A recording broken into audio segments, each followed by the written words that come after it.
CLC families, how are you? I am back with another Monday Minute. And like I said last week, we are going to be using these amazing books from the Parent Cue Company on how to parent your children. They have one for every age, every grade, every level.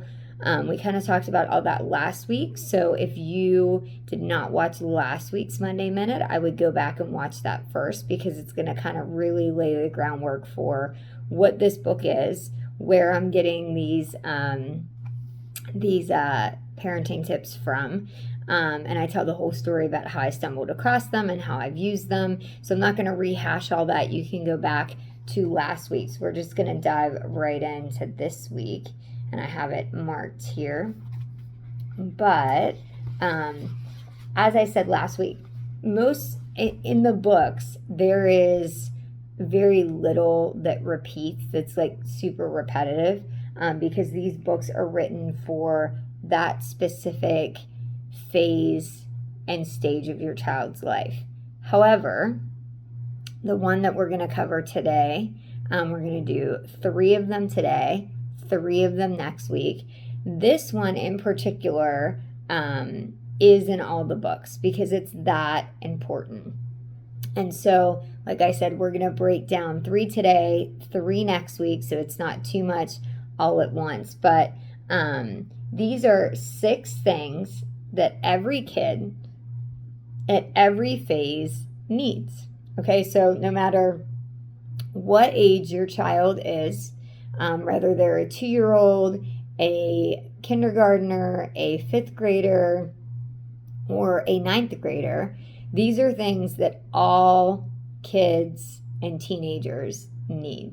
So the first one is love, and we have talked about love in depth a lot on these Monday Minutes. If you are newer to CLC and you're newer to our Facebook pages and you're like, I have no clue what you're talking about, I would encourage you to go back to the videos. It was around February. It was close to Valentine's Day when we did it. And we talked about what is a love language, what are the different love languages, and why it's important to figure out what yours is, and why it's important to figure out what each one of your children's love languages is. Because that's how they're going to receive love. And every child needs loved. It gives them a sense of worth and belonging. You want your child to feel unconditionally loved, because when they do feel unconditionally loved, when the storms of the world start hitting against them, which they will, especially the older they get, you want to have the type of relationship where they feel loved and loved unconditionally, that they can open up to you no matter what, whether it's something you want to hear as a parent or maybe something you don't want to hear as a parent. And you're going to have some coaching moments after that. The next thing that every child needs is stories. It gives them a bigger perspective. Sometimes when kids are going through things, especially once you start to hit elementary years, middle school years, and high school years, they feel like they're the only one going through that problem, that situation, and that scenario. And sometimes when you break down with them a story, it gives them a bigger perspective. When you say, you know what, I understand that those girls are being really mean to you right now, and you feel like you have no friends because of it, but let me tell you a story of something that happened to me. And you share a story with them, and it widens their perspective to see, I'm not the only person that's ever gone through this. I'm not the only person that's ever dealt with this. My own parent has dealt with this. And it bonds you. Every story that you tell them, it bonds you closer to your child, where they think, wow, they opened up to me and told me a story about their own life, and now I feel like I can open up to them more. So stories helps to widen their perspective, whether it's stories about you, your spouse, or someone you may know. It just helps them to feel like, okay, other people have dealt with what I'm dealing with, because this is, it's not easy being a kid, a preteen, a teenager in this world today, but we have Christ, and with Christ we can do anything. And so sometimes a story of how you got through it and leaned on the word can change things for them. Now, maybe you weren't churched at that point, and so you might need to, maybe not give them a story from your own life, but give them a story from the Bible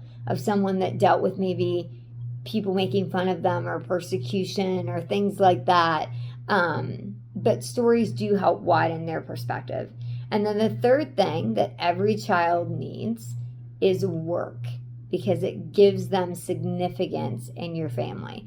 So obviously you're not going to give, an infant work, but you know what? You can have a 2-year-old help you pick up all the Legos that they threw all over your living room. And that starts to instill in them in a young age, like, you know what? I have value and significance in this family. And for our family to work, I have to be a significant part of it. Because as I look back on our own parenting journey, there were so many times that I should have had my kids do work or do something. And I said to myself, and so many of my friends have said this, I've experienced this in ministry over the last 20 years, and I know as a parent, this is probably one that I wish I could hit rewind to. I would just do it because I would think, oh my gosh, to get them to want to do this or to show them how to do it, especially our kids. If you don't know our story, we adopted our kids from foster care. So when they were young, so they came with very little skill sets. So a lot of times it was easier just to do it. But now that they're older, now that they're 11, almost 8, and 9, I wish that I would have not did that. I wish that I would have when they were younger, when they were 2, 3, and 5. Even though that skill set wasn't there, I wish I would have did a better job of teaching it, because now it's a lot more of a fight to get them to want to be a significant part of our family by working, chipping in, and helping us achieve the things as a family we need to achieve. So those are 3 of the things that every child needs in their life. So today I said I was going to give you 3. I'm going to give you 3 next week, and that will be the 6 things that every single child needs to have present in their life for them to grow and mature in the current phase that they're in. So remember, you only have 365 days for the phase and stage that your child is in right now. I know the days feel long, but the years really are short.